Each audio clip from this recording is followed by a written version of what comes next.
there's one thing that I think women need more of, it is self-confidence. And no one's gonna hand that to you. You gotta give it to yourself.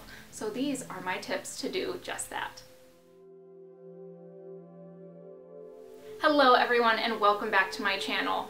This is a big one for me because I have spent way too much of my life hating myself and who I was and the flaws that I saw. That was all I could see in myself. And so the things I'm going to share today are some things that I have done to change that perspective. Now, many of them are really simple, but don't discount them. I feel like often we think that things need to be deeply complex in order to be effective, but that is not true. Also, I'm going to start with the vainest things first because they are kind of the simplest ones to incorporate, and then we're going to get a little bit deeper as the list goes on. So let's get started. The first one is not going to surprise you if you've been around a long time. Only wear clothes that you love. Now, this doesn't mean going out and buying a whole new wardrobe. Honestly, I don't think you'll need to buy anything. A lot of the time, what you need if you don't love your wardrobe is a good, solid closet purge. That's really going to help alleviate the feeling that you don't have enough, and then you're going to be left with only things that spark joy in you, as Marie Kondo says. You are in luck because I have an entire playlist of how to build a wardrobe that you love. I plan on sharing more in the future, but for now, just follow that link above and you can learn how to do it. In that same vein, wear clothes that fit. Now for me, I know I have had a great deal of body dysmorphia for much of my life. I always thought I was much bigger than I was. And because of that, I would either get clothing that was too big, or I would have this goal in mind of being much smaller, like I was going to get much, much smaller, and then I would like myself. And there was all sorts of dangerous thinking involved in that, but what that caused me to do was either get clothes that were too big or clothes that were too small. Once I realized, you know what, the number didn't matter. If I was at a healthy weight and things were going well in my life, when I purchased clothes that fit, I felt so much better. It was okay to get a large rather than a medium, just as long as the clothes fit.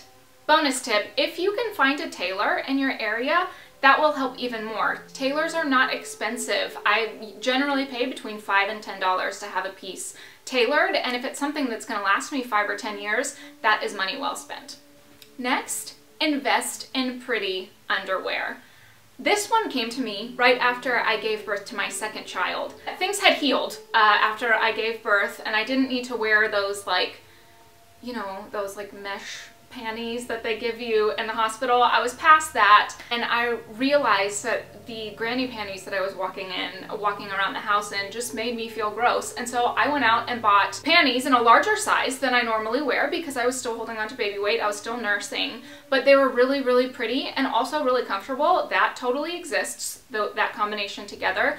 And it was a game changer for how I felt about myself. In addition to that, I got some bralettes that matched the panties and things that were easy to nurse in.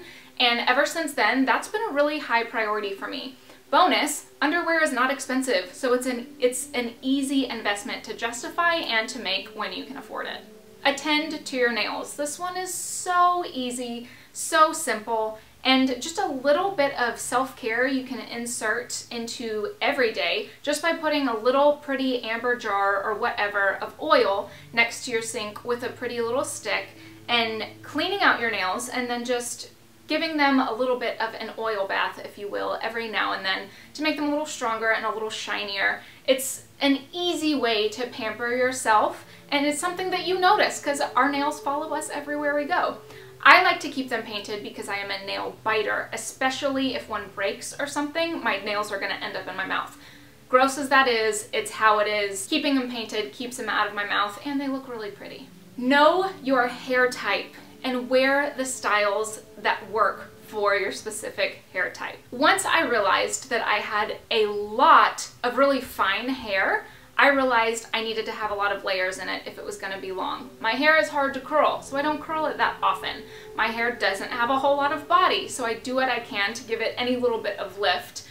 at the roots if I'm gonna have it long. But really identifying what your hair type is and then learning how to make it attractive is so much easier and is gonna make you feel so much better than if you're looking at Pinterest all the time at all these beautiful hairstyles that you're trying to manipulate your hair into, but your hair just isn't interested.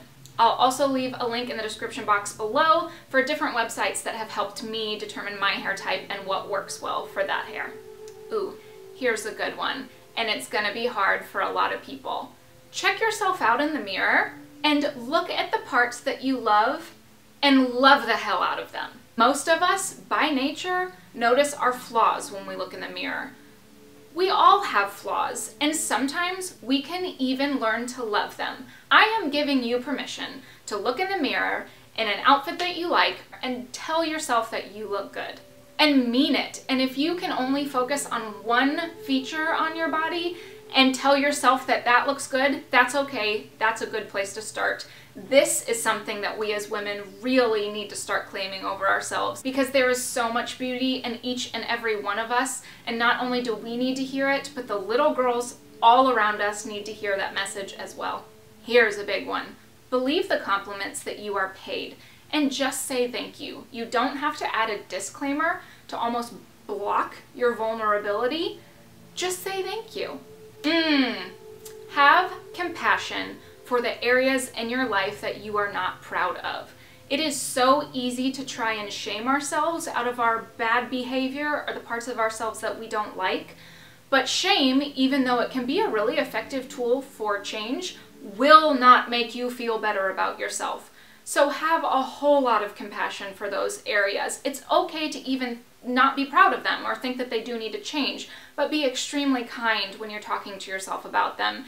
And know that you're not alone. If you are struggling with it, so are so many other people. Stop looking at Pinterest and Instagram so often. I love Instagram and Pinterest. They are fabulous tools to spark inspiration, to help me learn about design, for recipes. It's just fun to go through. But I am seeing Instagram and Pinterest now more as an indulgent treat. And just like if I stuff my face with carrot cake for 3 hours in one day, it's going to make me sick, looking at Pinterest and Instagram and other social media accounts similar to those for a lot of my day makes me feel terrible about myself. So now I look at them for very small chunks of time and just end at that. Otherwise, I can feel myself kind of falling into this comparison trap and just feeling terrible about myself. Girl, sit yourself down, write out your strengths, and do everything you can to foster and nurture and grow those strengths. We are all really good at something, and when we do those things well, it changes the world. We've all encountered people who are really good at what they do, and when they do it on a regular basis, and when they do it well, we're inspired. So do that. Find your strength, foster that strength, and own it. Be proud of it, and be confident of what you do well. Spend more time with people who love themselves.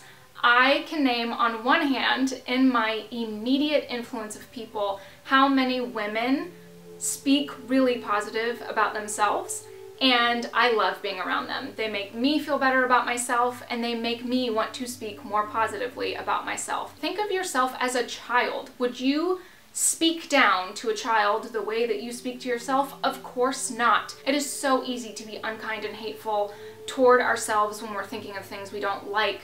We gotta stop doing that or nothing's gonna change. And lastly, this is the biggest one. If you find yourself completely incapable of feeling positively toward yourself, or you're just hung up on things that you haven't been able to figure out the answer to on your own, go to therapy. I am a huge advocate of therapy. I've talked about it a lot over the years. I have been in it a lot over the years, and I'll stop here because I'm actually going to save the details of all of that for another video. But there is no shame in therapy, and it is more accessible now than it ever has been.